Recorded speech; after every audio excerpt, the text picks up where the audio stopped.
I'm Ian, and I ain't afraid of no ghosts. Oh my god! It's Halloween, aka objectively the coolest holiday. Sorry, Santa. And we gotta celebrate this, right? In the world of video games, there are so many options, ranging from horror icons like Resident Evil to monster-themed adventures like Castlevania. But nah, if we're getting spooky this year, we're doing it on my all-time favorite console with one of my most played childhood games. We're talking Luigi's Mansion. This is in front of a green screen. He's gonna have a green hole in his head. It's fine, it's Halloween, it's spooky. Released in 2001 as a launch title for the GameCube, even starting development as a literal tech demo for Nintendo's then cutting-edge new hardware, Luigi's Mansion was released to relatively mixed reception from fans at the time, I guess due to the lack of a 3D Mario platformer available at the GameCube's launch. Once Sunshine came out, opinions definitely seemed to soften, and this game would look back on very fondly now, and either way, critics always liked it, and it sold super well. And hey, I think the core idea here makes a lot of sense. Beyond the obvious fact that Luigi is one of gaming's oldest mascots, ghosts have been around in Mario since Mario 3, and puzzle-filled haunted mansions have been a thing since Mario World. There's a ton of potential in that idea, and apparently Nintendo agrees, because Luigi's Mansion is a full-on franchise in itself these days, with sequels and remakes and even an arcade version that I'm not very good at. But today we're focusing on the original game for the GameCube, as well as its Nintendo 3DS port remake thing, I don't know. With that out of the way, let's check out Luigi's Mansion. The game starts off with a cutscene setting the stage for the adventure. Luigi's won a mansion in a contest that he never even entered, but when he arrives, he finds it's a little creepier than on the brochure, and after a simple but striking title screen thanks to that killer jingle and logo drop,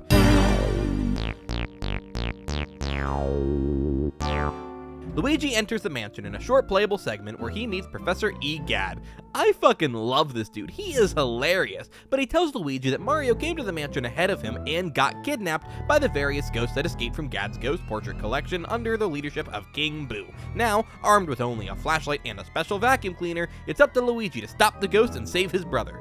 Oh, and a Game Boy. He has a Game Boy too. The story here is about as simple as you would expect for a Mario game, although it does have more dialogue than most, and I gotta say, simple as it is, I think it does a really solid job of giving you personal motivation to explore the mansion. Also, Egad is really funny, and the whole thing is just really well animated, so yeah, I think it's pretty good. After a quick combat tutorial, you enter Chapter 1 of the game proper, which is set right inside the mansion. I've heard this game described as a kid-friendly survival horror game, to which I'd say no, not at all. There's no element of resource management here, and ultimately there isn't really a feeling of tension for most of the game, even if it is full of atmosphere, and even if these door transitions are very similar to those you would see in a horror game. I've also heard it described as a Metroidvania, which kind of, I can see it, but I think things here are a little bit too linear for that to be accurate. Essentially, what we really have here is an action-adventure game with light puzzle elements. Usually, you enter a room, either solve a puzzle or defeat some enemies, find a key, and move on until you reach a boss to clear each of the game's 4 chapters. It's less Resident Evil and Super Metroid, and more like one long Legend of Zelda dungeon, if that makes any sense. It's a pretty simple gameplay loop, but it's an effective and satisfying one thanks to the core mechanics just being fun. Luigi's movement is mapped to the left stick, as you'd expect, while the right stick points his flashlight and vacuum around, almost functioning like a twin-stick shooter but with an entirely fixed camera, always showing inside the mansion like you're peering into a dollhouse. You can actually set it so Luigi always strafes around with the twin-stick controls, but I find it works best if you just leave his movement settings on default and only use the twin-stick layout when you need to aim the vacuum or whatever. And you'll be doing a lot of that, since the poltergust is central to both the combat and the majority of the game's puzzles, if you want to call them that, I guess. More often than not, it's just a matter of having Luigi interact with the right object in the environment by either sucking it with the vacuum or pressing the A button to make him knock or open or aggressively hump it. Okay then.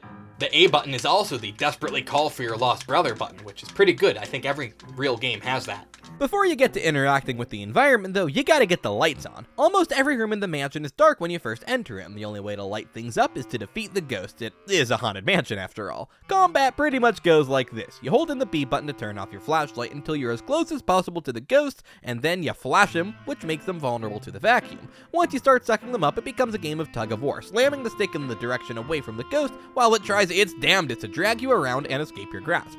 If a ghost escapes, it'll teleport away for a second before coming back and trying again. Every ghost is basically taken out the same way, but there's some solid variety in the enemies to keep you on your toes, mostly by slightly varying the attack patterns. These skinny fuckers are probably the most annoying since they sneak up behind you and choke you out, but I really enjoy these green guys who leave banana peels all over the floor. Adding an obstacle to dodge as you're being dragged around makes for a fun change of pace. Outside of the main ghost types, you'll also find a bunch of much weaker ghosts in the hallways that, honestly, you can mostly just ignore, but what you can't ignore are the boos. After a certain point in the story, Luigi accidentally releases a whole horde of the classic Mario baddie into the mansion, and boy howdy are they annoying. Basically, after clearing a room and getting the lights on, this little radar on the Game Boy Horror will start to beep, getting faster the closer you are to a boo. Interacting with the right object will cause it to pop out, and then you can suck it up. The problem is that as the game goes on, these fuckers get so much health, and they like to escape the room you're in if you don't catch them fast enough. For the last handful of them, this means a lot of walking back and forth and back and forth and back and forth over and over again until you finally get their health down to 0. Now, you don't have to get all 50 boos in the game to finish it, but they do gate 2 of the required bosses behind certain thresholds, so you can't completely blow them off either. It's like if Ape Escape was the worst and most tedious shit you've ever played in your entire life. I do like that they're all individually named at least, it's just cute, but yeah, they don't do a ton to add variety to the game. Fortunately though, we have the portrait ghost for that, and these guys absolutely steal the show. Each of the ghosts that have escaped from EGAD's paintings are so insanely memorable, even if they do all definitely follow a pretty set formula. Find their room, figure out when they're vulnerable, give them the suck, repeat till you win. It's a pretty simple gameplay loop, but it's immensely satisfying and definitely provides most of the game's most memorable set pieces. Figuring out how to reveal each of the game's heart provides most of the game's puzzles. Sometimes you wait for ghosts to do a certain action like yawning to catch them off guard, sometimes you interact with the environment to distract them, sometimes they're vulnerable to certain elements. Oh yeah, also there are elemental powers in this game. Yeah, I kind of forgot. They add very little aside from unlocking doors or occasionally letting you burn enemies to death with a flamethrower if you're feeling lazy. But I digress. Figuring out how to take on each different portrait ghost is easily the highlight of the game for me.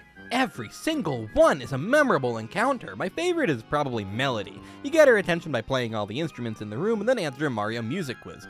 Then you kill her. It's a quick encounter, but it sticks out in your brain so strongly, and I cannot praise that enough. I also like Vincent van Gogh. He's an artist. You don't have to defeat every portrait ghost, a handful of them are actually 100% optional, but I think there's enough fun to be had in fighting them to make it worth it. On top of the regular portrait ghosts, there are also a few boss ghosts that end each of the game's chapters, and these guys, although still pretty fun, are a little bit less consistent. The baby is a fun and memorable fight, but I find the depth perception in the Bogmire fight really iffy, and I can't stand Boolossus. He's a big boo made of smaller boos, and when there's only a few left, they get so irritating to catch. The final boss with King Boo is cool though, he's in a big Bowser robot. As a kid, I thought that was Bowser's corpse, and like, man, that would have been wild. Aside from the combat, the real core of progression in this game is just collecting things to move forward throughout the mansion. The various rooms of the mansion are usually locked and require a key to open. Most of the time you find these just by clearing a room of ghosts, be that by defeating a portrait ghost or just a few waves of standard enemies, although sometimes it'll be hidden behind a simple environmental puzzle. And even though these are always really easy, they're still pretty fun and memorable, like navigating on the ceiling of the dining room or running on a treadmill in the gym. These keys aren't the only things you'll be collecting either. At one point you have to recover a few of Mario's missing items like his shoes, gloves, and even a star, and honestly, this fetch quest is an absolute highlight of the game. Searching every nook and cranny to find everything is a blast, especially the star because Luigi gets to be a Death Star and blow up a moon, as Luigi is known to do. On top of required collectibles, there are also a ton of optional things to pick up. Coins, dollar bills, which is weird to see in the Mario universe, but whatever, gold bars, and various gems are littered all over the mansion, out in the open, hidden in nooks and crannies, kept by optional portrait ghosts, squirreled away within hidden rooms, and even inside a plant. These are all inherently satisfying to pick up, due in no small part to the fucking awesome jingle that plays. So satisfying. Beyond the intrinsic satisfaction of collecting things though, these are absolutely essential to the game's replayability. This game is short, like I'm talking a few hours start to finish, but depending on how many items and how much money you find before rescuing Mario, you can unlock various different endings. The mansion vanishes once you beat King Boo, so whatever money you find is used to build Luigi's replacement home, which is a very fun little grading system in my opinion. I like it, they punish poor performance with homelessness just like in real life. This emphasis on exploration means you'll be using Luigi's Game Boy Horror a ton, since on top of tracking the boos once they show up, it also displays your inventory and acts as a super effective map that does a really good job of showing all the areas you've explored and what's open to check out next. You know, Luigi's Game Boy is a lot better than mine. Mine just plays Scooby-Doo 2. But anyway, maps and inventory and boo hunting, that's not all the Game Boy horror is good for. It is also central to fleshing out the game's world. Most of this game's narrative focus is on world building instead of on telling a complicated story. The mansion is like a character in itself, and the various portrait ghosts all have little quirks, even when they don't have specific dialogue. In addition to acting as your map and inventory, the Game Boy Horror has a camera function that lets you see what each ghost has to say, and even though most of it isn't particularly clever or anything, generally just a hint on how to defeat them or just flavor text, it's still awesome to get a little glimpse into the minds of each and every character that you defeat. It also lets you look at random things around the mansion and get Luigi's opinion on them, and I love this shit. Luigi is such a weird little dude, and peeking inside his head for his dumb insights is just amazing. Honestly, this level of personality is one of Luigi's Mansion's greatest strengths. That sentence had 2 words with apostrophes back to back. I just thought that was weird. But yeah, no, presentation is easily where Luigi's Mansion shines the brightest. This game is positively oozing with charm. At least I hope that's what this is. Ew.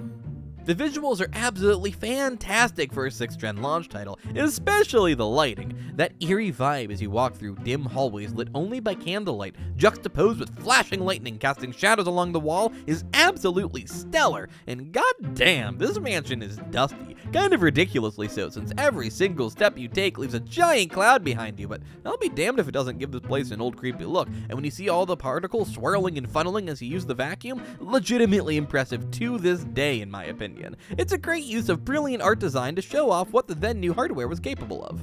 And the sound design is great too. I already touched a little bit on how it enhances the combat, but in addition to that, it also just really brings so much more atmosphere to this game, and a lot of that is down to Luigi himself.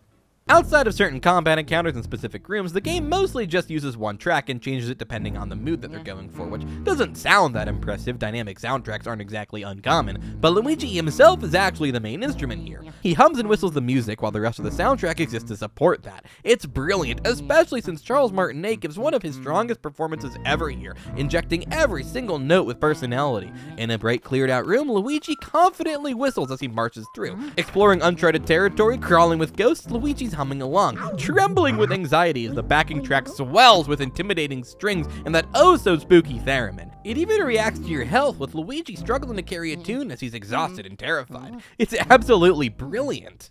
But yeah, that's Luigi's Mansion on the GameCube. Definitely a fun little game, but yeah, a little one. It's very short, it offers very little challenge, but I don't care. I think it's delightful. I come back to it every single Halloween.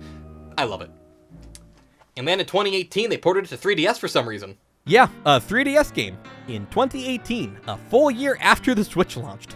Wacky. Well, it's definitely Luigi's Mansion on a 3DS cartridge, and all things considered, this is actually a pretty good port. There are definitely concessions made for the handheld though, most obviously in terms of the controls. I record all of my DS and 3DS games using this capture modded 2DS, so it's only got the one circle pad for movement. As such, the right stick is mapped to the D-pad, which isn't, actually usable at all with this setup. It is compatible with the Circle Pad Pro, but I don't have one of those. What I do have to try is a new 2DS XL that has a little second analog nub, which oof, yeah, no, this technically works, and it makes the control scheme on paper identical to the GameCube version, but oh my god, this thing is terrible for aiming the vacuum.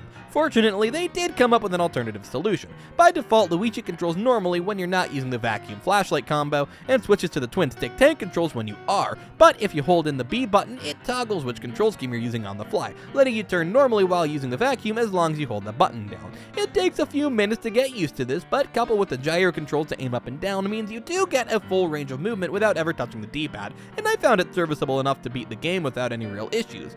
Well, other than hand cramps, my thumb fucking hurt by the time I beat King Boo. The circle pad was not made for the amount of rapid movement this game's combat demands of the player, but you know what, whatever, it was fine considering the hardware. But this is more than just a straight port, it actually does add a lot of fresh content. I just don't like any of it. One thing they added in is the strobe bulb from the game's sequels, basically just a different flashlight mechanic that sounds out a large flash if you charge it up. I like it in the other games, and I get the idea behind including it here, but I found myself turning it off right away. This game was just not designed for it. The most notable thing they added though is definitely the multiplayer. If you link up with another player who has a copy of the game, you can explore the whole mansion together in 2-player co-op play, with the second player controlling Luigi from Luigi's Mansion 3.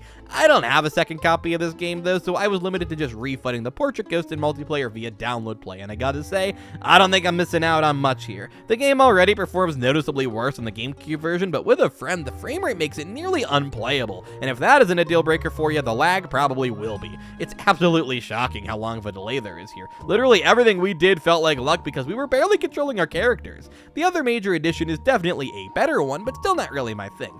See, in Europe, the GameCube version featured a mode called the Hidden Mansion. Well, technically it's in the US version too, but over here all it did is let you replay the game without the intro and tutorial, and with a more powerful poltergeist, making the ghost battles a little bit quicker even though they had more health. It also has a little star on the save file, so that's nice.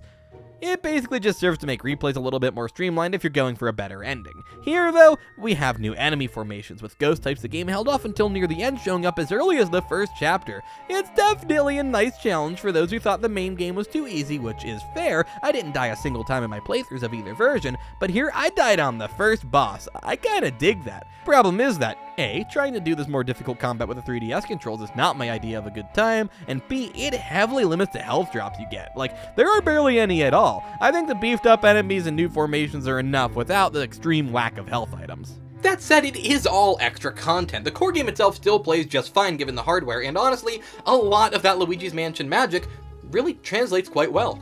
Visually, I'd say it's about on par with the GameCube version. The colors are a little bit more vibrant, which I kinda like, but honestly, I don't know if I love Luigi's new model. I mean, it's definitely closer to how he's supposed to look, and it's a very nice model, but I don't know, man. I always thought the old N64 render-looking version was just a lot more charming. Whatever, that's absolutely 100% subjective. The audio also seemed literally identical to me. I guess they did redo the soundtrack according to the internet, but honestly, I couldn't tell. It sounded the same. The game also runs at a much lower resolution since the 3DS has a 240p screen, but on the intended display it looks absolutely fantastic. 3DS games just never look quite as nice blown up like this. But yeah, that is a solid little port, even if I don't like all the additional content, and I gotta say, no matter how you get your hands on this game, I think Luigi's Mansion is still really worth playing.